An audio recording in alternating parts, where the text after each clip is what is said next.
नमस्कार। Let's learn की अगली सीरीज़ में आपका स्वागत है।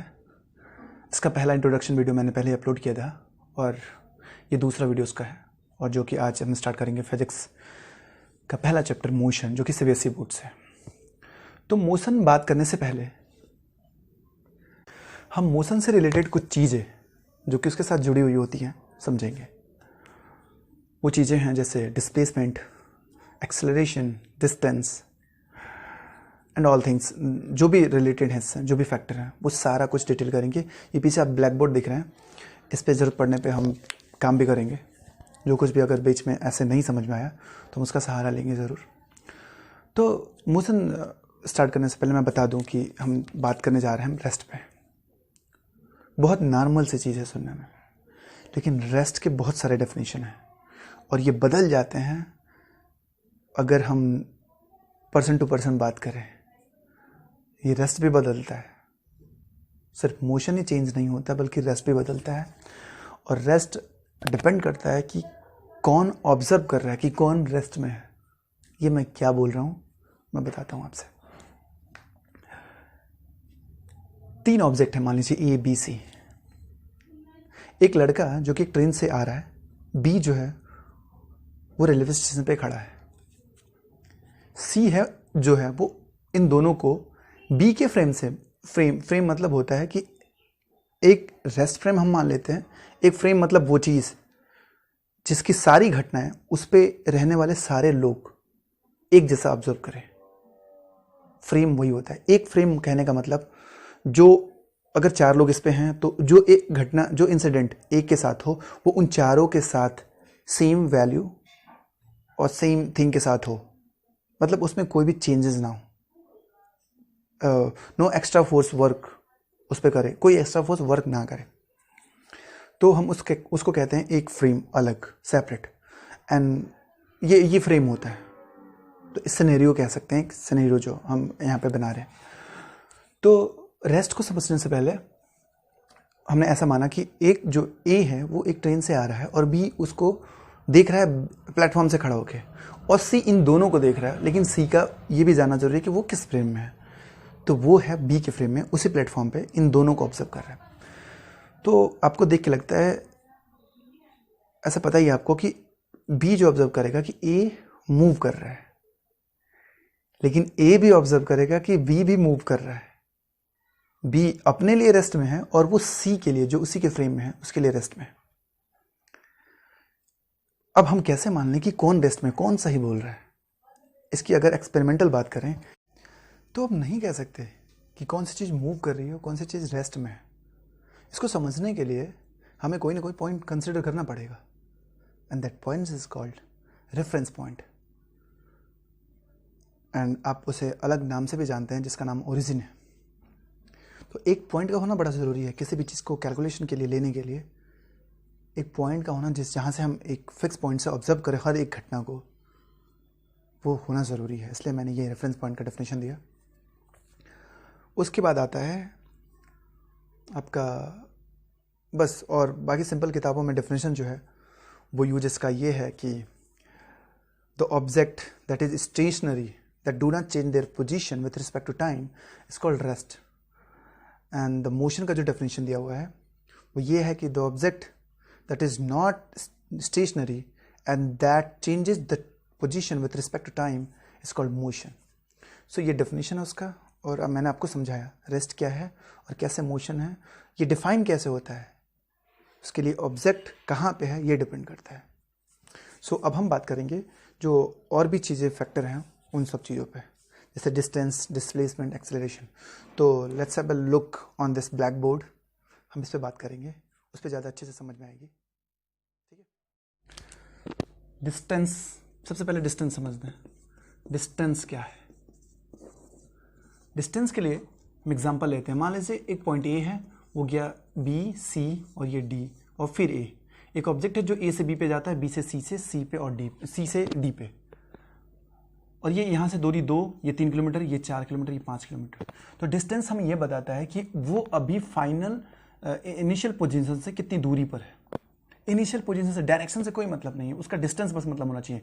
2 किलोमीटर इधर चला, 3 किलोमीटर इधर, 4 किलोमीटर इधर, 5 किलोमीटर, तो टोटल 14 किलोमीटर इसने डिस्टेंस ट्रैवल किया। डिस्टेंस का डायरेक्शन से कोई लेना देना, तो अभी वो कहाँ है उससे कोई मतलब नहीं, उसने कितनी दूरी तय करी, इसका मतलब ये होता है। दूसरा होता है डिस्प्लेसमेंट। डिस्प्लेसमेंट का डायरेक्शन से बहुत मतलब होता है।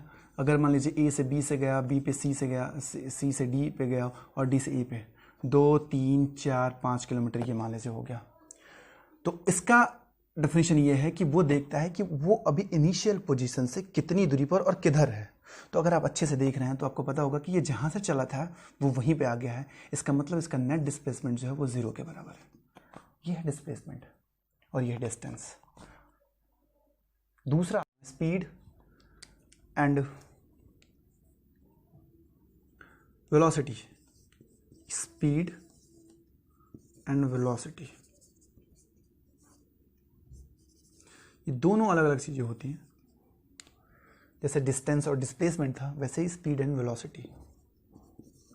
इसका डायरेक्शन के साथ कोई लेना देना नहीं होता, इसका डायरेक्शन में बहुत लेना देना होता है। तो स्पीड क्या है? ए से बी तक जाने में उसने जितना डिस्टेंस ट्रेवल किया और जितना टाइम लगा उसका रेशियो, मान लीजिए उसने 2 किलोमीटर ट्रैवल किया और 1 घंटा टाइम लगा, तो उसका जो स्पीड होगा वो होगा 2/1 = 2 किलोमीटर पर आवर। ये बताएगा आपका स्पीड। और अगर हम डिस्प्लेसमेंट की बात करें, ये वेलोसिटी का जो डेफिनेशन है वो ये बताता है, इसका रेशियो होता है स्पीड अपान में अगर यहाँ पे हम लोग देखें तो ये होता है डिस्टेंस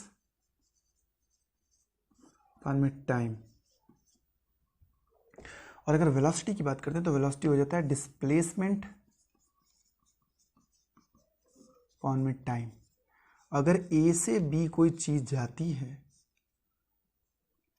तो ये मान लीजिए बी से सी में गई और सी से फिर ए में, तो अगर हम वेलोसिटी की बात करें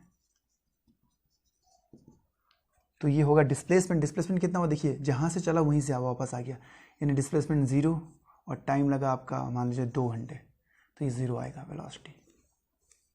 अगर जो चीज़ जहाँ से चली है वहीं आ गए, अगर आ जाए तो हम उस चीज़ में डिस्प्लेसमेंट जो है वो 0 लेते हैं। लेते कि हम वो डायरेक्शन पे डिपेंड करता है, इसलिए हम वो चीज़ 0 हो जाती है। एक्सेलरेशन जो होता है ये होता है चेंज ऑफ वेलोसिटी अपॉन में टाइम। टाइम के साथ वो चीज़ कितनी चेंज हो रही है, उसकी वेलोसिटी में जो है वो कितना चेंज आ रहा है। वेलोसिटी समझ गए आप, स्पीड समझ गए, डिस्टेंस समझ गए, डिस्प्लेसमेंट समझ गए, धीरे धीरे हम करके आगे बढ़ रहे हैं। एक्सेलरेशन अब आता है कि अब वेलोसिटी जो है, पहले वेलोसिटी में क्या था कि डिस्टेंस टाइम के साथ कैसे चेंज हो रहा है, वेलोसिटी था। अब वेलोसिटी टाइम के साथ कैसे चेंज हो रही है ये बताता है एक्सेलरेशन। तो वेलोसिटी का टाइम के साथ क्या वेरिएशन है ये बताता है कि अगर मान लीजिए 1 सेकंड में कोई चीज़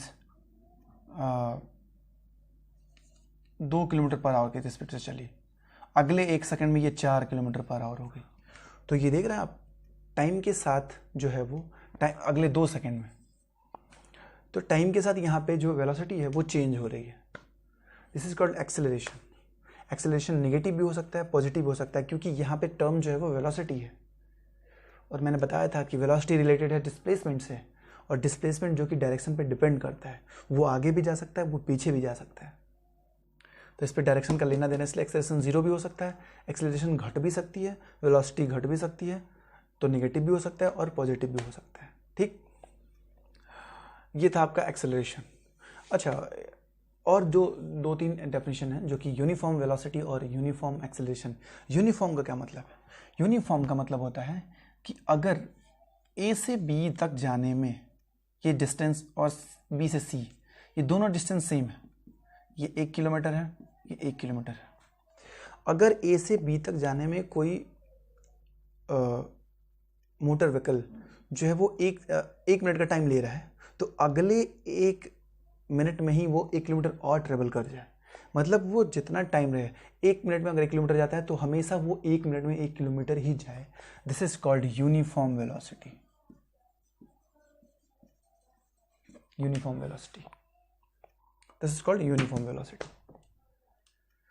तो हमने सीखा क्या? Speed, velocity, distance, displacement, acceleration, uniform velocity.